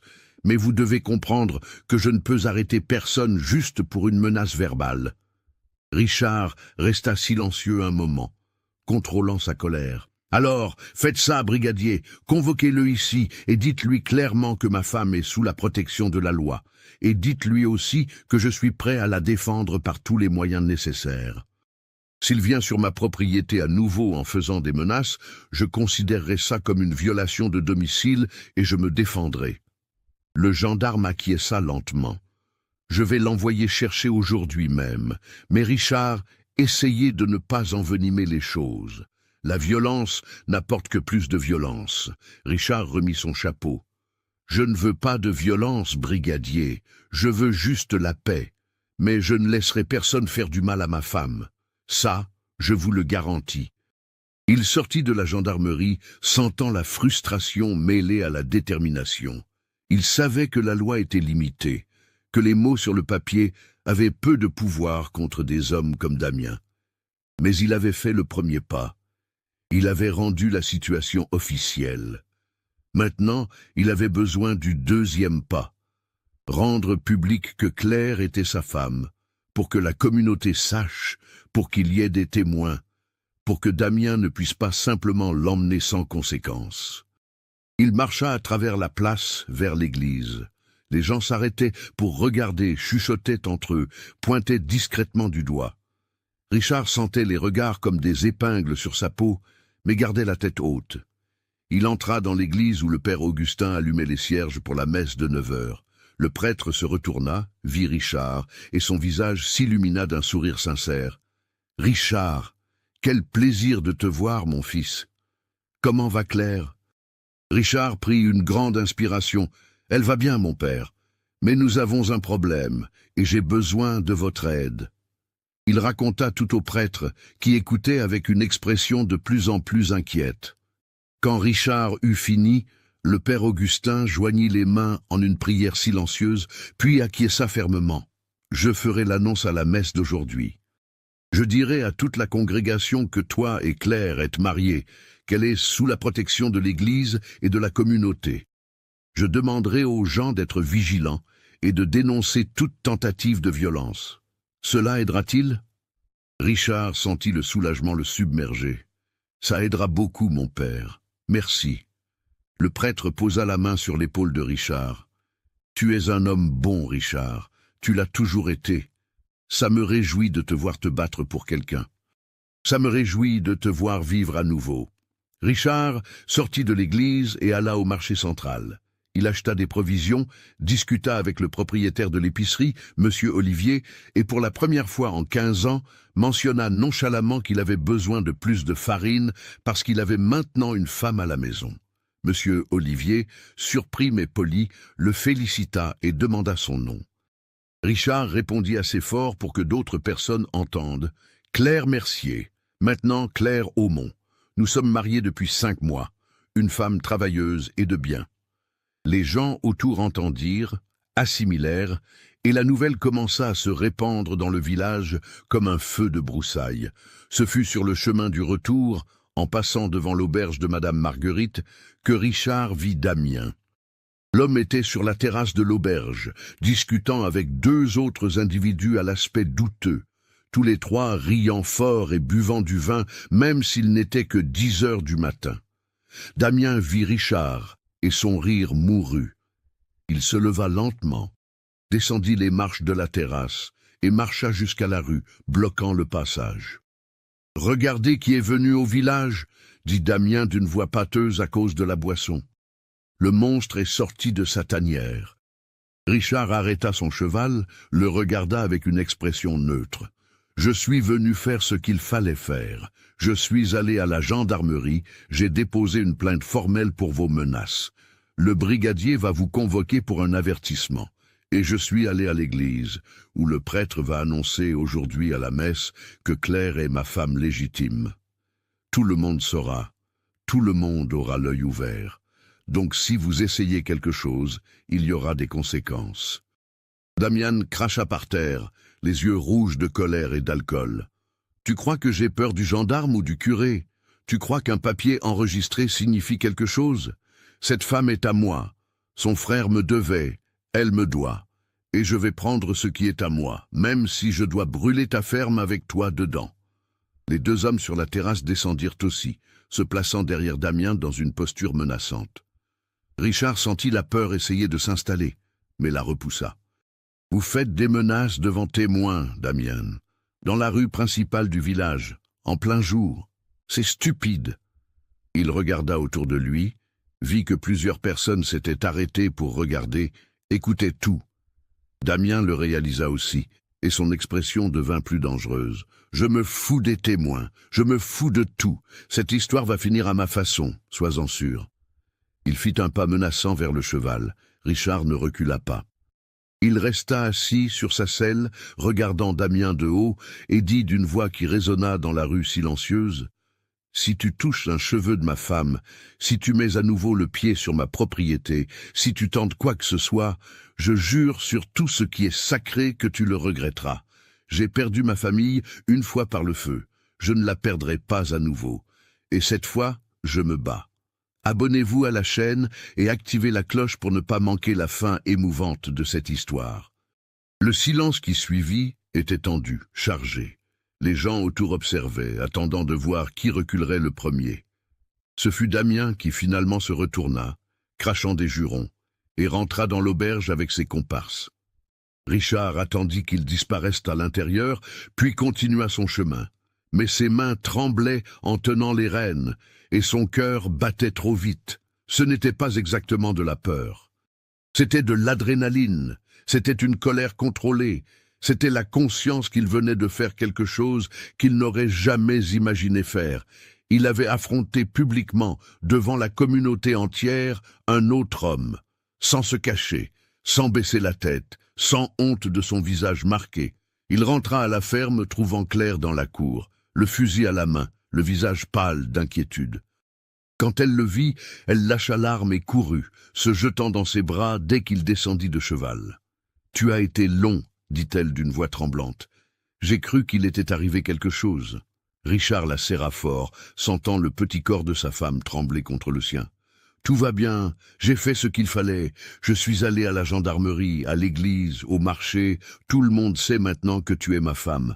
Et Damien sait aussi que je ne le laisserai pas t'approcher. » Claire s'écarta un peu, regardant son visage. « Tu lui as parlé ?» Richard acquiesça. « Nous avons eu une confrontation dans la rue, devant tout le monde. Il a fait des menaces. J'ai été clair sur le fait que je me défendrais. » Claire porta la main à sa bouche. « Richard, c'est dangereux. Il ne va pas abandonner maintenant. Ça va empirer. » Richard prit son visage entre ses mains. « Laisse empirer. Je ne vais plus me cacher, Claire. J'ai passé 15 ans caché, avec la honte, pensant que je ne méritais pas de vivre normalement. Mais tu m'as montré que je le mérite, que mon apparence ne définit pas qui je suis. Alors, maintenant, je vais me battre.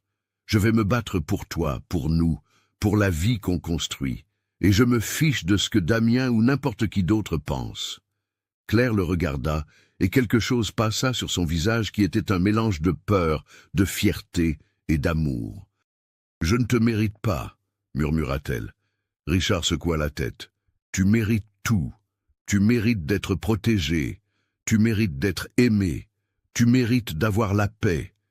Et je vais te donner ça.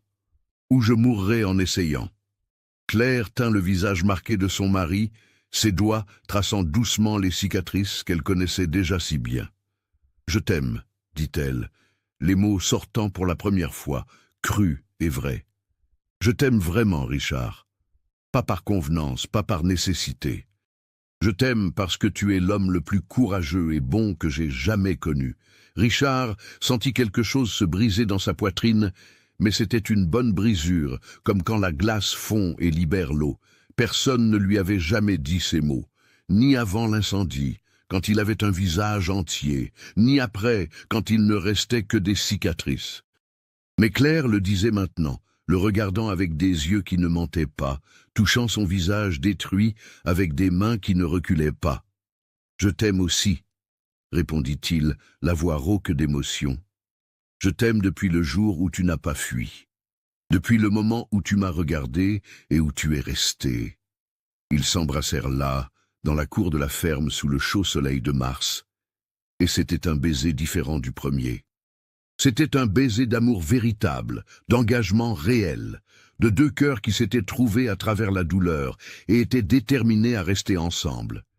Quand ils se séparèrent, Richard prit sa main et l'emmena à l'intérieur de la maison. « Ce soir, dit-il, nous dormons dans la même chambre, comme un vrai mari et une vraie femme, si tu le veux. » Claire sourit, et c'était le premier vrai sourire qu'il voyait chez elle, celui qui illuminait tout son visage. « Je le veux, » répondit-elle. « Je veux tout avec toi. » Les 3 jours suivants furent d'une tension constante. Richard ne quitta pas la ferme, resta travailler près de la maison, toujours avec le fusil à portée de main. Claire continuait les tâches domestiques, mais restait aussi attentive, regardant souvent par la fenêtre, attendant les problèmes. Madame Élise apparut le 2e jour apportant des nouvelles. Le gendarme avait convoqué Damien et donné un avertissement officiel, mais Damien lui avait ri au nez, avait dit qu'il n'avait peur d'aucune loi, qu'il allait régler ça à sa façon. Le prêtre avait fait l'annonce à la messe, et toute la congrégation était au courant du mariage. Beaucoup de gens commentaient, certains avec une curiosité sincère, d'autres avec des commérages méchants, mais tous savaient. L'information était publique. La nuit du 3e jour, l'attaque vint. Richard et Claire étaient couchés ensemble dans sa chambre, qui était maintenant la leur, quand les chiens commencèrent à aboyer furieusement dehors. Richard s'assit immédiatement dans le lit, tous les instincts en alerte. « Reste ici », dit-il à Claire, prenant le fusil. Elle saisit son bras. « N'y va pas seul, on y va ensemble. » Il voulut protester, mais vit la détermination dans ses yeux et acquiesça. Les deux sortirent de la maison, Richard devant avec le fusil, Claire derrière avec le couteau de cuisine. Il y avait 3 hommes dans la cour, Damien et ses 2 comparses, tous armés de bâtons et de couteaux, visiblement ivres. « On est venu finir ça !» cria Damien, la voix pâteuse. « Tu n'as pas voulu m'écouter, maintenant tu vas apprendre à la dure. » Richard leva le fusil, visant. « Vous envahissez une propriété privée. Vous êtes armés. Vous faites des menaces. Il y a 3 témoins contre vous maintenant si quelque chose arrive. Partez tant que vous pouvez. » Damien rit, ce rire ivre et dangereux. « Témoin? Quel témoin? Il n'y a que toi, espèce de monstre, et ta garce de femme. » C'est alors que la voix de Madame Élise résonna dans l'obscurité. « Il y a moi aussi. » La vieille dame apparut sur sa mule, tenant une lanterne. « J'ai tout vu. Je vous ai vus envahir la propriété de Richard, faire des menaces. Et je ne suis pas seul. » 2 autres figures émergèrent de l'obscurité, le père Augustin et monsieur Olivier de l'épicerie, tenant tous 2 des lanternes. Le prêtre fit un pas en avant, courageux malgré le danger. « Damien Mercier, vous commettez un crime. Violation de domicile, menace, tentative de violence. Il y a 4 témoins ici, et plus de gens qui attendent sur la route. Les gendarmes ont déjà été appelés. Si vous ne partez pas maintenant, vous irez en prison. » Damien regarda autour de lui, vit qu'il était en infériorité numérique, qu'il avait été découvert, que la situation avait échappé à son contrôle. La colère et la frustration déformaient son visage, mais il n'était pas assez stupide pour attaquer avec autant de témoins. « Ça ne finit pas ici, cracha-t-il, pointant Richard et Claire du doigt. Ça ne finit jamais. » Mais ses comparses reculaient déjà, nerveux face à la présence du prêtre et des témoins. L'un d'eux tira Damien par le bras. « On s'en va, ça a mal tourné, viens !» Damien résista un instant de plus, puis cracha par terre, se retourna et partit, les 3 disparaissant dans l'obscurité. Richard baissa lentement le fusil, tout son corps tremblant d'adrénaline et de soulagement. Claire lâcha le couteau et s'appuya contre lui, ses jambes cédant presque. Madame Élise descendit de sa mule avec l'aide du père Augustin et marcha vers eux. « Vous allez bien ?» Richard acquiesça, incapable de parler un instant. « Comment saviez-vous » Ce fut Madame Élise qui répondit avec ce sourire malin. « Je savais qu'il tenterait quelque chose. Un homme comme ça n'abandonne pas facilement. Alors j'ai demandé au curé et à monsieur Olivier de faire le guet avec moi, attendant sur la route. Quand on les a vus passer vers la ferme, armés et saouls, on a suivi. Et on a envoyé Jean chercher les gendarmes. » Monsieur Olivier leur fit un signe de la tête. « Richard, tu es un bon client. Tu l'as toujours été. Homme honnête, travailleur, je n'allais pas laisser ces voyous faire du mal à toi et à ta dame. » Le père Augustin mit la main sur l'épaule de Richard. « Et tu es un fils de cette paroisse, Richard. Même si tu as vécu isolé, tu as toujours fait partie de cette communauté. On prend soin des nôtres. » Richard sentit l'émotion lui monter à la gorge, si forte qu'il arrivait à peine à respirer. Pendant 15 ans, il avait vécu en pensant qu'il était rejeté, que personne ne se souciait de lui, qu'il était complètement seul. Mais ces gens étaient venus. Ils avaient risqué leur propre sécurité pour le protéger, lui et Claire. Ils avaient montré qu'il n'était pas seul. Il ne l'avait jamais été. Le brigadier Martin arriva une demi-heure plus tard avec 2 adjoints. Il écouta les récits de tous, nota tout sur papier officiel et partit à la recherche de Damien.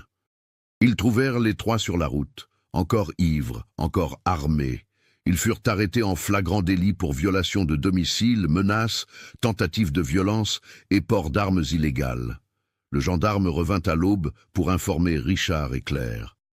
Ils vont rester enfermés quelques jours, puis ils devront répondre devant la justice. Avec 4 témoins respectables, dont un prêtre et un commerçant connu, ils ne pourront pas échapper à la punition. Et je vais être clair avec Damien.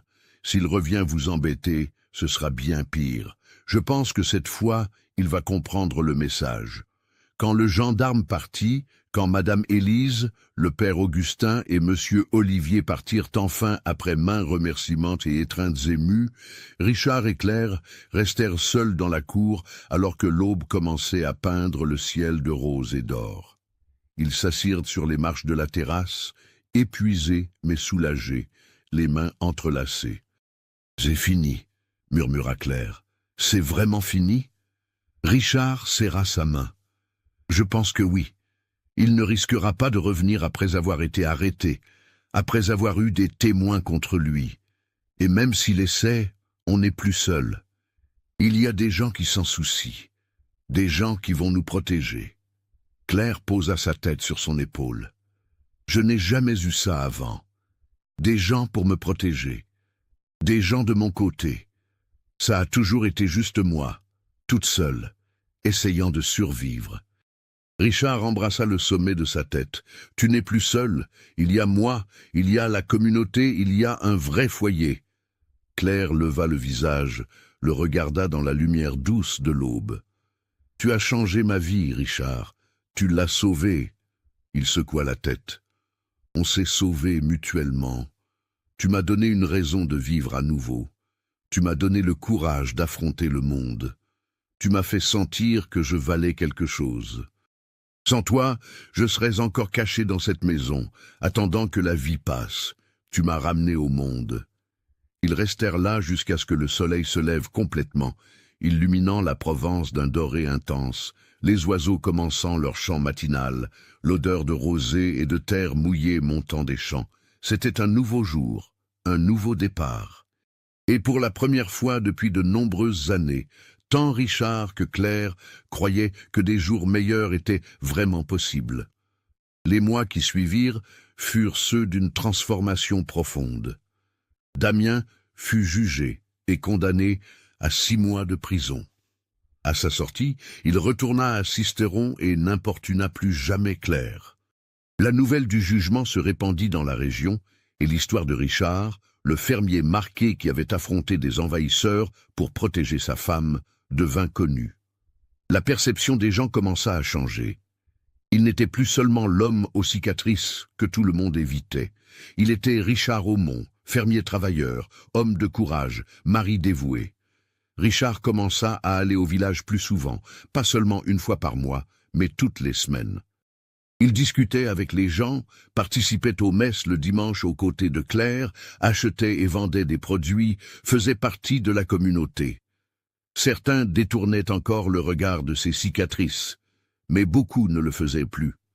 Beaucoup le saluaient avec un respect sincère, demandaient des nouvelles de la ferme, de Claire, l'incluaient dans les conversations. Madame Élise visitait chaque semaine, apportant toujours quelque chose et restant pour le déjeuner, racontant des histoires qui faisaient rire Claire et sourire Richard. Le père Augustin apparaissait une fois par mois pour bénir la maison et prendre le café. Monsieur Olivier mettait toujours de côté les meilleurs produits pour Richard quand il allait au marché, refusant de faire payer plus. Claire s'épanouit aussi. La femme maigre et pâle qui était arrivée avec un baluchon ficelé prit du poids, prit des couleurs aux joues, prit vie dans le regard. Elle apprit à travailler la terre aux côtés de Richard, les deux plantant ensemble, récoltant ensemble, construisant quelque chose de plus grand que d'eux. Elle découvrit qu'elle avait un talent pour l'artisanat, commença à faire des broderies et à les vendre au village, gagnant son propre argent qu'elle gardait dans un pot en terre avec fierté. Elle commença à sourire plus, à rire ouvertement, à chanter en cuisinant. Elle commença à appeler cette maison son foyer sans hésitation. Leur mariage, qui avait commencé comme une transaction de convenance, se transforma en véritable partenariat et en amour profond. Ils travaillaient côte à côte le jour, cuisinaient ensemble le soir, dormaient enlacés dans le même lit chaque nuit. Ils parlaient de tout, des projets pour agrandir la plantation, des animaux, des souvenirs d'enfance, des rêves d'avenir. Richard racontait des histoires sur ses enfants perdus, et Claire écoutait en lui tenant la main, le laissant traiter la douleur qu'il avait gardée seule si longtemps. Claire parlait des années difficiles de son mauvais mariage, de la peur qu'elle avait portée, et Richard la tenait pendant qu'elle pleurait, promettant qu'elle n'aurait plus jamais à ressentir une telle peur. Ils avaient leur propre rituel. Chaque dimanche matin, ils se réveillaient tôt et prenaient le café dans la cour en regardant le soleil se lever. Chaque vendredi soir, après le dîner, ils s'assoyaient sur la terrasse, et Richard fumait pendant que Claire brodait, tous deux dans un silence complice. Chaque fois que l'un d'eux allait au village, il rapportait quelque chose de petit pour l'autre, un fruit différent, un morceau de nougat, une bobine de fil coloré, un peu de tabac frais, de petites démonstrations d'amour qui disaient « J'ai pensé à toi, tu comptes ». 2 ans passèrent. La ferme prospéra encore plus sous leur administration conjointe. Ils achetèrent plus de terre, augmentèrent le troupeau, construisirent une nouvelle bergerie. Richard, avec l'aide de Claire, rénova la maison principale, ajoutant une chambre et une plus grande terrasse. Ils peignirent les volets en bleu lavande, plantèrent des fleurs dans le jardin, mirent des rideaux aux fenêtres. La maison cessa d'être seulement fonctionnelle et devint belle. Elle devint le reflet de l'amour qui grandissait en elle. La 3e année de mariage, un matin de mai, Claire se réveilla malade. Elle vomit, eut des vertiges, et Richard fut désespéré, pensant qu'elle était malade. Il l'emmena au village pour consulter Madame Amélie, la sage-femme qui soignait aussi les malades. La vieille sage-femme examina Claire, posa des questions, puis sourit avec ce sourire qui connaissait des secrets. « Ce n'est pas une maladie, ma fille. Vous attendez un bébé. 3 mois environ, je dirais. » Claire resta sous le choc, les mains allant automatiquement vers son ventre encore plat. Richard, qui attendait dehors, entra quand Madame Amélie l'appela et entendit la nouvelle. Son visage passa par 1000 expressions en quelques secondes. Surprise, peur, joie, terreur, espoir. « Un enfant, répéta-t-il, la voix tremblante. On va avoir un enfant. » Claire le regarda avec des larmes aux yeux. « Tu veux? Tu es heureux ?» Richard s'agenouilla devant elle, prit ses mains dans les siennes et répondit d'une voix étranglée. « Je suis trop heureux, effrayé, mais heureux. Tu seras une mère merveilleuse, et moi, je vais essayer d'être un bon père, meilleur que la dernière fois. » La grossesse fut tranquille. Claire continua de travailler, mais Richard ne la laissait rien faire de lourd, assumant les tâches supplémentaires avec plaisir. Il construisit un berceau en bois, y travaillant le soir à la lumière de la lampe, sculptant des détails délicats, ponçant jusqu'à ce que ce soit doux comme de la soie.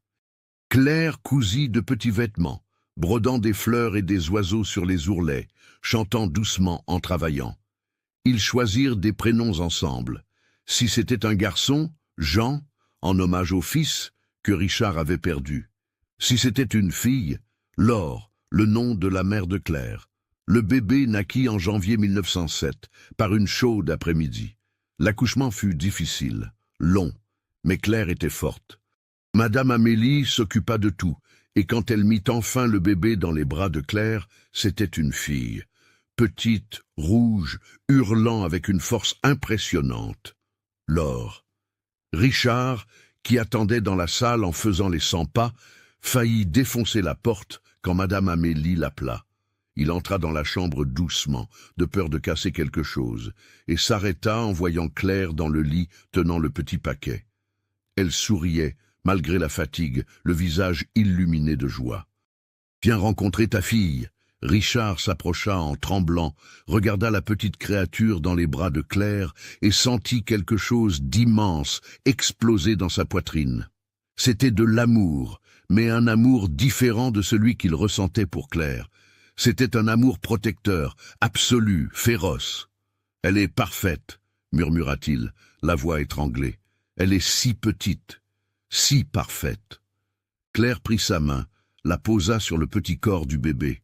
« Elle est à nous, Richard, notre famille. » Il acquiesça, des larmes coulant librement sur son visage marqué. Une nouvelle famille, une nouvelle chance. Il regarda Claire, la femme qui était restée quand tout avait fui, qui avait vu de la valeur en lui quand le monde ne voyait que monstruosité. « Merci, dit-il, pour tout, d'être resté, de m'aimer, de me donner ça. » Claire tint son visage marqué de sa main libre. « Tu n'as pas à remercier. Tu m'as tout donné aussi. Tu m'as donné un foyer, tu m'as donné de l'amour, tu m'as donné une raison de me réveiller chaque jour avec espoir. On s'est sauvés mutuellement, Richard, et maintenant, on va l'élever ensemble dans cet amour qu'on a construit. » Ils s'embrassèrent là, avec leur fille entre eux, et c'était un moment parfait, un moment de guérison complète, un moment où le passé douloureux laissait enfin la place à un futur brillant. Les années passèrent comme l'eau d'une rivière, constante et inévitable. Laure grandit forte et saine, une fille aux cheveux châtains et aux yeux sombres comme sa mère, mais avec le sourire de son père. À 3 ans, elle n'avait aucune peur des cicatrices de Richard. Elle grimpait sur lui comme sur un arbre, traçait les contours irréguliers de la peau marquée avec de petits doigts curieux, et disait que papa avait un visage de héros. Parce que seuls les héros avaient des marques de bataille. Richard fondait chaque fois qu'elle disait ça, prenait la petite dans ses bras et tournoyait jusqu'à ce qu'elle rie, ce rire cristallin d'enfant heureux qui remplissait la maison de lumière. 2 ans plus tard, naquit un garçon, Jean, comme prévu, et ensuite une autre fille qu'ils appelèrent Rose. La maison qui avant était silencieuse et vide débordait maintenant de vie. Voix d'enfants, rires, pleurs, jeux, désordre organisé d'une grande famille. Richard, qui pensait ne plus jamais avoir d'enfants, ne plus jamais avoir de famille, en avait maintenant 3. Et Claire, qui avait vécu dans la peur et la solitude si longtemps, vivait maintenant entourée d'amour. La ferme continua de prospérer. Richard, avec l'aide de 2 employés qu'il avait engagés, étendit encore la production. Ils vendaient du blé, de l'huile d'olive, du fromage aux villages voisins. Ils se créèrent une réputation de fournisseurs fiables et honnêtes. Claire ouvrit un petit commerce de broderie qui grandit tellement que d'autres femmes de la région commencèrent à travailler avec elle, créant une coopérative informelle. L'argent n'était pas abondant, mais il était suffisant, plus que suffisant.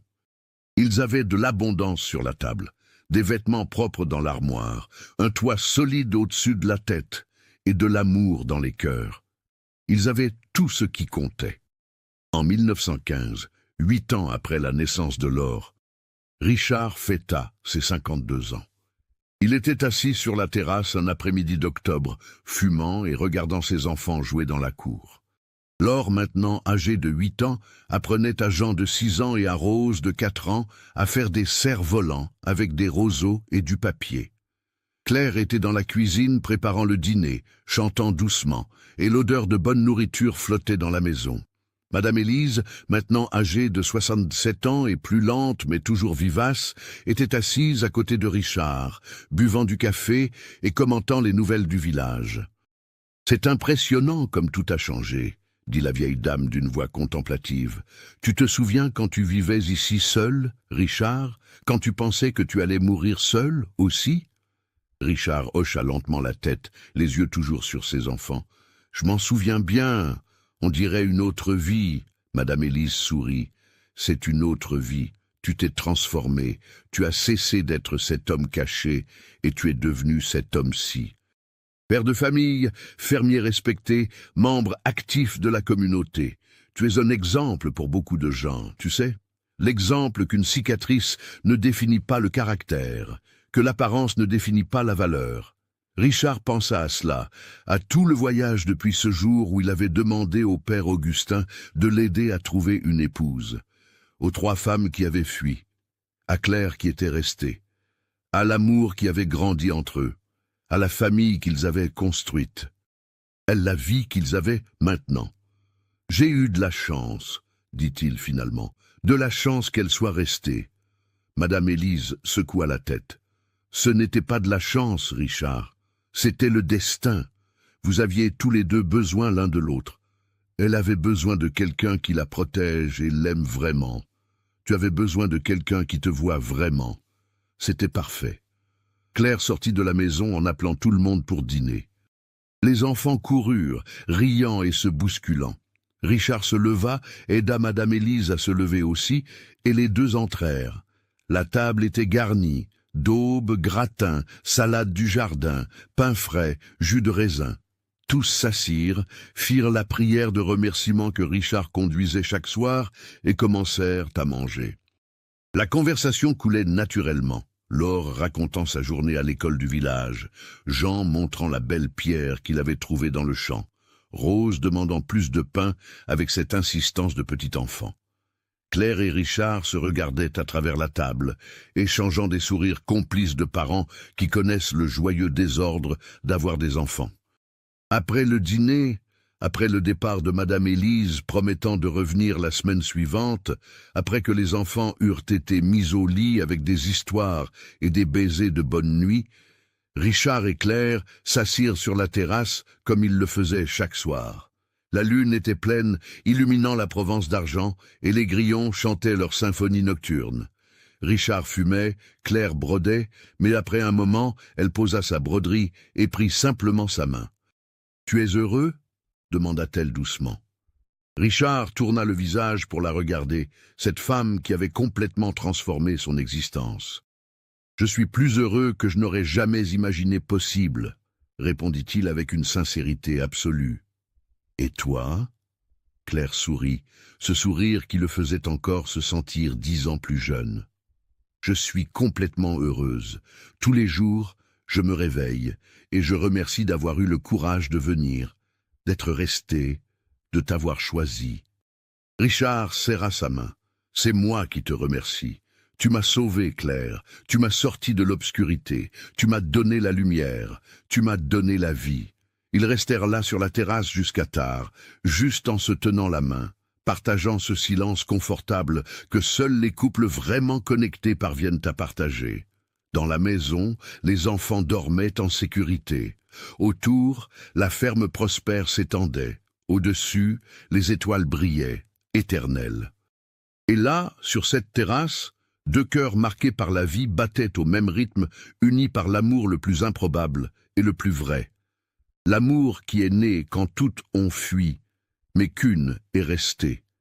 Et en restant, elle a tout changé. Richard Aumont avait demandé une épouse à 40 ans. 3 femmes avaient fui en voyant ses cicatrices. Mais une était restée. Et celle qui est restée ne lui a pas seulement donné de l'amour et une famille. Elle lui a rendu sa propre humanité. Elle a prouvé que la valeur d'un homme ne réside pas dans la perfection de son visage, mais dans la force de son caractère. Et ensemble, 2 survivants de tragédies différentes ont construit quelque chose de beau et de durable. Ils ont construit un foyer. Ils ont construit de l'amour. Ils ont construit un héritage qui continuerait à travers leurs enfants et les enfants de leurs enfants, à travers les générations à venir, portant l'histoire que le véritable amour voit au-delà de la surface et trouve la beauté là où d'autres ne voient que des défauts. Et quand Richard mourut, bien des années plus tard, en 1928, à 65 ans, de cause naturelle, dormant paisiblement avec Claire à ses côtés, il fut enterré au cimetière du village, avec les honneurs d'un homme respecté. La moitié de la communauté assista aux funérailles. Le père Augustin, déjà vieux mais encore lucide, conduisit la cérémonie et parla de l'homme courageux qui avait affronté ses démons et vaincu, du fermier travailleur qui avait aidé à construire la communauté, du père dévoué qui avait élevé des enfants de bien, du mari fidèle qui avait aimé une seule femme jusqu'à son dernier souffle. Les cicatrices qu'il avait autrefois définies aux yeux du monde ne furent pas mentionnées, parce qu'elles n'importaient plus. Elles n'avaient jamais vraiment importé. Ce qui importait était inscrit dans les cœurs de tous ceux qui l'avaient connu pour de vrai. Richard Aumont était un homme bon qui avait vécu une bonne vie parce qu'il avait trouvé le véritable amour. Et le véritable amour transforme tout.